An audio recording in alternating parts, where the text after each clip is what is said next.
What's up? It's Mike, and boy, do I just love Thanksgiving and everything that it stands for. Taking time away from friends and family, eating those delicious dinner rolls, and don't even get me started on sweet potato.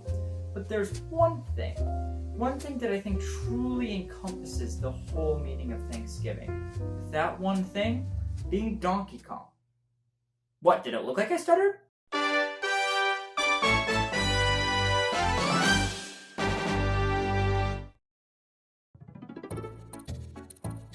What's there to be said about Donkey Kong that hasn't already been said? Oh, don't look at me, I don't know. The King of Swing has been a gaming industry icon since his first bout with Jumpman back in arcades in the yesteryear of 1981, and has since then only been beaten about 3 more times, brought us the best Game Boy game ever, and that's objective fact, do not test me, and has had a whole phrase coined after him. Don't worry guys, I'm gonna get there too.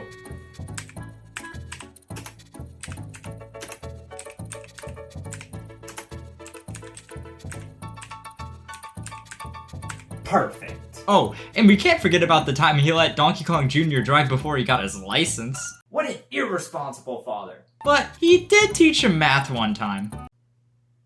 I guess I take that back. Oh, and this isn't really a big deal or anything, but Donkey Kong also spawned one of the most critically acclaimed series of 2D platformers of all time, that being the Donkey Kong Country series. Except for this one. I only have 3 questions surrounding Kiddy Kong. Who, what, and why? Actually, throw in a how for good measure. So Donkey Kong's been around the video game block for a while, and while the original Donkey Kong trilogy's developers Rare stopped working on the series for obvious reasons. Oh no!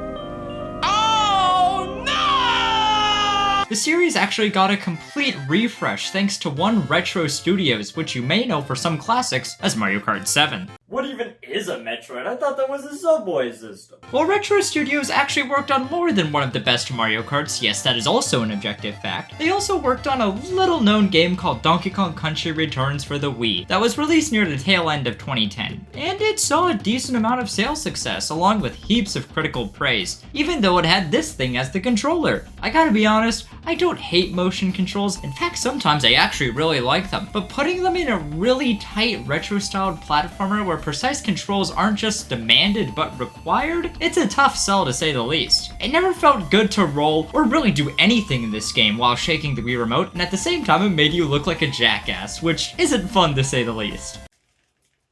Oh, this isn't what it looks like, I swear. Monster Games, realizing this, decided to port it to the 3DS, and there the button controls honestly worked really well. The circle pad isn't the most responsive thing in the world, but it's still light years better than the Wii remote. Unfortunately, this port also has a big issue, and it's the frame rate. Like for motion controls, usually I'm not a giant stickler for frame rate, but going from 60 FPS on the original on Wii to 30 on the 3DS, it feels pretty bad. There's no way around it. Even though the base game is really good, whichever version of Donkey Kong Country Returns you played was compromised in some form or fashion. But while Monster Games was working on Donkey Kong Country Returns 3D, Retro Studios were at the grindstone, working on the next big entry in the series, which was exposed to the universe in Nintendo's 2013 E3 Direct as Donkey Kong Country Tropical Freeze, which was then released on February 21st, 2014 on the Wii U. Dang man, that sentence was doing so good up until the last 4 letters. Okay, it didn't only release on the Wii U, it got ported to Switch with a supposed quote-unquote new funky mode. But I already had it on Wii U, and I don't really have $60 on me right now, so Donkey Kong Country Tropical Freeze on Wii U.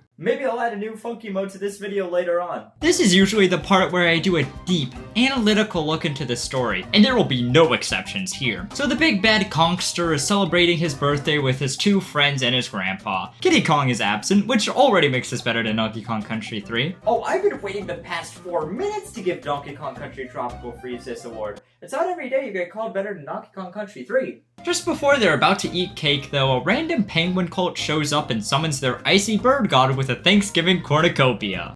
I've made bigger stretches. And thanks to Icy Bird God, the Viking penguins turned the entirety of DK Island into a winter wonderland because they can. Like, I don't even know if they want the bananas this time or not. They could just be doing this for fun. In short, I'll conclude this deep, thought-provoking analysis by saying I just really want a pet penguin. Still talking about this cutscene though, it looks absolutely gorgeous, and the same can be said for the entire game. I forgot how capable the Wii U actually is in terms of graphics, and you can tell that DKC Tropical Freeze takes full advantage of that. Not only does the game look amazing, it also runs at an almost flawless 60 FPS, which solved one of the biggest problems that I had with the 3DS version of Donkey Kong Country Returns. And speaking of that, Retro Studios added in the button controls from the 3DS version, and in doing so, solved my biggest problem with the Wii version of Donkey Kong Country Returns. And it doesn't stop there. Donkey Kong Country Tropical Freeze also solves my biggest issue with the Wii U console, by essentially making the entire gamepad a useless brick, minus the use of its buttons. What's next? Is Donkey Kong Country Tropical Freeze gonna do my taxes? This game is truly uncompromised, combining the best aspects from both versions of the prior game to make it the ultimate Donkey Kong Country experience. Don't you worry though, if you happen to be the singular person that like motion controls in your strict 2D platformers, then you still have the option to completely ruin the game by playing it with the Wii remote. What is wrong with you? Speaking of controls, this is by far one of the best controlling 2D platformers I've ever played. The jumps feel amazing, and roll jumping is not only more consistent thanks to the button controls, but it feels better than ever. Not only do the regular controls feel great, but the controls are so good underwater too that they, dare I say this, make the water levels fun. Oh yeah, I should be surprised that this comment was the one that started the end of the world. I never knew a great ape could be so graceful, but this game manages to sell it. So you know how I said I really like the underwater controls? That doesn't give Retro Studios an excuse to make an entire boss fight underwater that has like 17 phases and a bajillion health. Who thought this was a good idea? The rest of the boss fights are just okay too, and essentially boil down to throwing objects at the boss until they die. The game's difficulty is extremely good, with difficult but never unfair levels, for the most part, or impossible feeling stages. With that said, the bosses still each offer a creative enough challenge, so it's not as bad as it could be. Except for the one in the second world, he can right off. For the most part, I've been extremely positive towards this game, but there's one big issue that I have to get out of the way. That issue being these load times. The ones loading into stages aren't too offensive for the most part, they just don't look that great when they obviously stutter. But the ones you have to sit through to get into the game itself are pretty horrendous. They're not even this bad in the original Donkey Kong Country Returns on the Wii.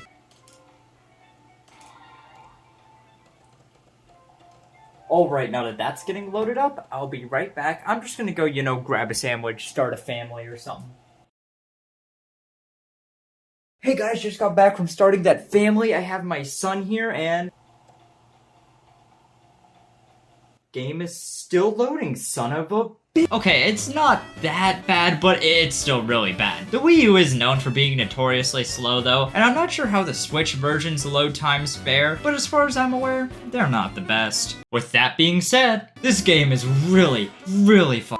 Good. All of the side characters are so much fun to use, and each serves a specific purpose, even though Dixie Kong is the most busted one. The quote-unquote gimmick levels, which mainly consist of stuff like the barrel rocket levels, the minecart stages, and the Rambi the Rhino sections, all control really well and are just as fun as the regular platforming levels they coexist with. Speaking of those quote-unquote regular platforming levels, these have to be some of the most creative and active level designs in any 2D platformer out there. Every single level has a unique thing going for it, and if I talked about all the ones I liked, we'd be here all day. So instead I'll just mention a couple of my favorites. First off, you have Horntop Hop, where you're platforming across a bunch of falling leaves, which is neat and all, but in the next level, Sawmill Thrill, it starts off as a basic minecart level until you go inside this wood factory where it suddenly cuts the path right in front of you as you go, which then seamlessly transitions into this little wood boat section, and then the next thing you know, there's a giant ass saw underneath you and you're jumping across the little pieces of wood that are flying off it, and that's just in one stage.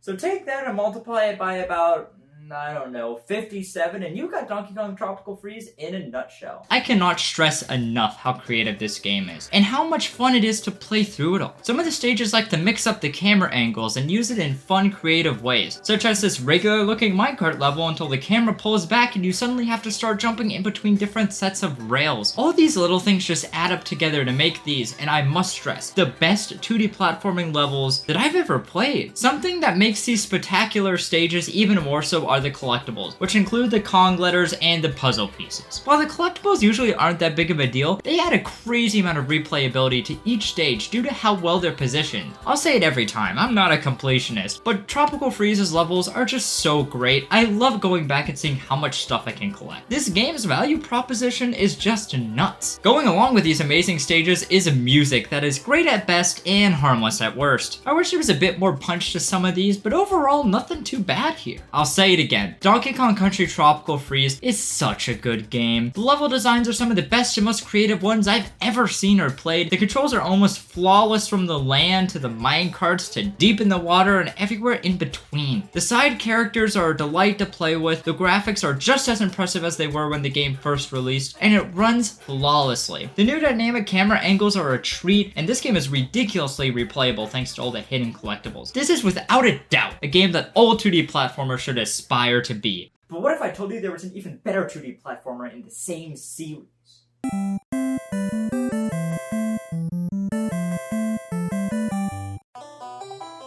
Now this is level design.